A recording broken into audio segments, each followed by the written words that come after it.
अभी इससे पहले का जो बजट था वो 6,15,000 करोड़ का बजट था। मैं आपसे ही पूछना चाहती हूँ कि धरातल पे आपको क्या क्या दिखा? क्या आपको ऐसा दिखा? आज ट्रॉमा सेंटर्स की बात हो रही है, सारे जनपदों में और 25 करोड़ की जनता के लिए इनके पास सिर्फ और सिर्फ 3 ट्रॉमा सेंटर्स हैं। और जब अगर हम इनके ही विभाग का और सरकारी जो सेंट्रल का डेटा है अगर वो निकालते हैं तो हमें पता चलता है कि उत्तर प्रदेश एक ऐसा प्रदेश है जहाँ पे सबसे ज़्यादा रोड ट्रैफिक एक्सीडेंट्स हो रहे हैं, सबसे ज़्यादा फेटेलिटीज़ हो रही हैं, सबसे ज़्यादा डेथ्स हो रही हैं। तो डेथ्स का कारण क्या है? नमस्कार, मैं हूं कुलदीप और आप देख रहे हैं हेडलाइंस उत्तर प्रदेश। उत्तर प्रदेश की राजधानी लखनऊ में है। विधानसभा में मौजूद हमारे साथ सपा विधायक जो मछली शहर से विधायक है रागिनी सोनकर जी हमारे साथ हैं। बजट सत्र पेश हुआ है, आपने विधानसभा में पूरा हंगामा किया है। पहले दिन से सपा पूरी आक्रोशित है, अब चाहे वो अभिभाषण हो चाहे पहले ही शुरुआत हो। तो ये क्या मतलब, कुछ तो थोड़ा सुनना भी चाहिए था ना, होगा क्या पहले ही इतने देखिए, इस सरकार का ये द्वितीय बजट सत्र था और इससे पहले भी मैं तो नई सदस्य चुन करके आई हूँ। इससे पहले भी अभिभाषण हुआ है, बजट पास हुआ है और जिस तरीके का ये कार्यकाल 6 वर्षों का भाजपा का रहा है वो किसी से छिपा नहीं है। आज जिस तरीके से मुद्दा उठा स्वास्थ्य विभाग का, आदरणीय हमारे जो उप मुख्यमंत्री जी हैं उनके पास उसका कोई भी जवाब नहीं था। हर बातों पे उनका सिर्फ यही जवाब था कि इसे किया जाएगा।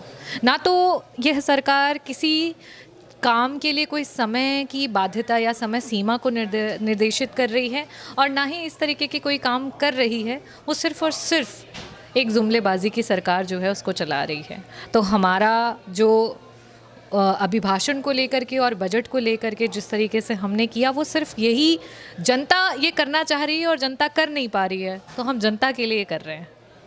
तो बजट सत्र तो कह रहे सबसे बड़ा है इस बार, लगभग 6,90,000 करोड़ का है और उम्मीदों पे खरा उतरने वाला है। लेकिन आप ही का दावा है पहले से पहले कि धरातल पे कुछ नहीं उतरेगा।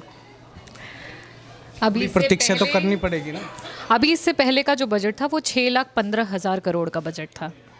मैं आपसे ही पूछना चाहती हूँ कि धरातल पे आपको क्या क्या दिखा? क्या आपको ऐसा दिखा?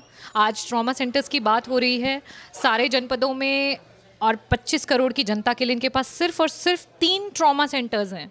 और जब अगर हम इनके ही विभाग का और सरकारी जो सेंट्रल का डेटा है अगर वो निकालते हैं तो हमें पता चलता है कि उत्तर प्रदेश एक ऐसा प्रदेश है जहाँ पे सबसे ज़्यादा रोड ट्रैफिक एक्सीडेंट्स हो रहे हैं, सबसे ज़्यादा फेटेलिटीज़ हो रही हैं, सबसे ज़्यादा डेथ्स हो रही हैं। तो डेथ्स का कारण क्या है?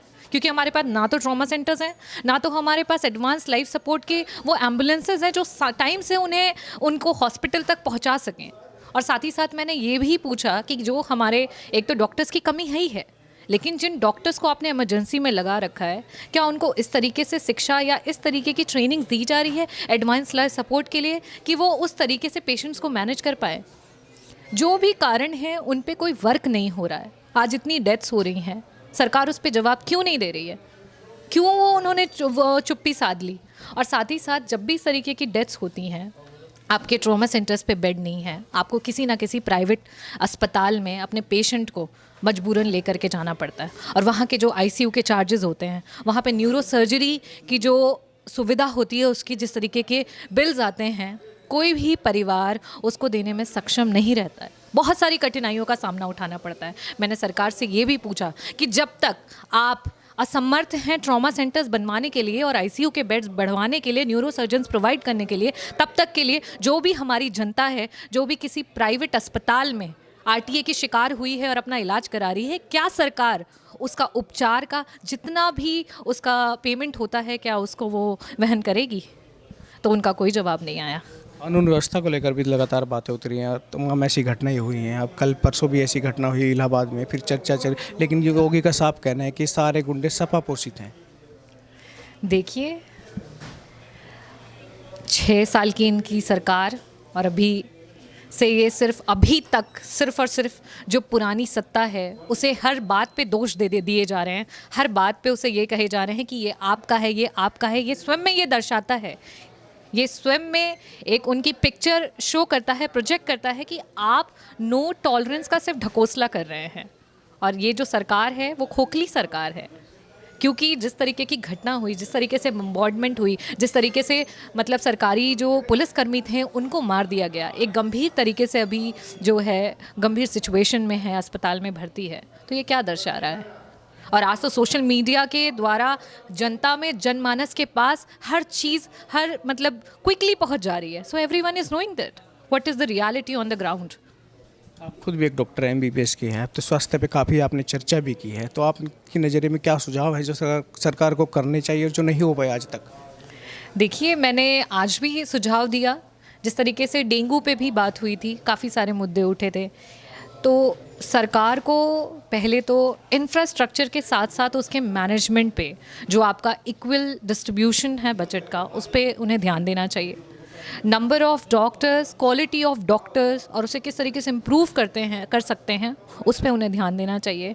और जो भी गंभीर बीमारियां हैं, अगर हम बात करें कम्युनिकेबल डिजीज़ में, चाहे वो रक्तचाप की बीमारी हो या फिर मधुमेह की बीमारी हो, उसमें उत्तर प्रदेश प्रथम स्थान पे आ चुका है.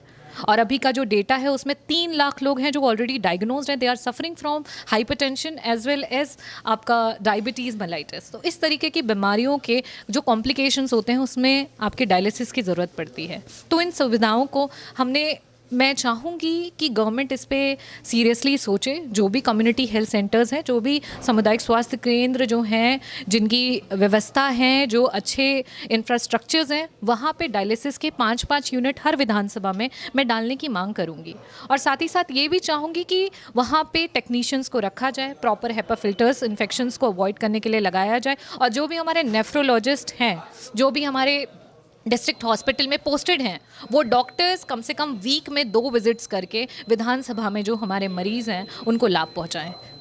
आखिरी सवाल, आपकी जीवन शैली एक डॉक्टर की थी, बिल्कुल चुपचाप आदमी, भीड़ भाड़ से दूर, अब राजनीति में आ गई, तो क्या आपने आपको बिल्कुल सेट हो गए आप राजनीति में? देखिए, मेरा प्रोफेशन जो मैं कहूँ कि मैं एक डॉक्टर हूँ पेशे से, और डॉक्टर जो होता है वो एक बार बन तो जाता है बट वो लाइफ टाइम रहता है. ये प्रोफेशन आपसे कोई ले नहीं सकता. तो still whenever I go to my constituency, जो भी होते हैं, कोई भी, वो पहले मुझे एज अ डॉक्टर ही समझते हैं, उसके बाद फिर वो एज अ विधायक मुझसे बात करते हैं. एंड मैंने एम्स से अपना MD किया था, तो वहाँ पर भी हमारी OPD का जो रहता है नंबर्स, वो काफ़ी हाई रहते हैं और हम हमेशा लोगों से और पेशेंट से घिरे रहते हैं. और वहाँ पर भी हम लोगों की तकलीफ़ों को कोशिश करते हैं कि कितनी जल्दी से जल्दी उन्हें हेल्प की जा सके. And same is happening here also. तो मुझे लगता है दोनों प्रोफेशंस बहुत ही सिमिलर हैं और दोनों जनमानस को हेल्प करने के लिए हैं. Thank you. तो ये थी रागिनी सोनकर जी ने तमाम मुद्दों पर अपनी बातें रखी और आप जुड़े रहिए हेडलाइंस उत्तर प्रदेश के साथ.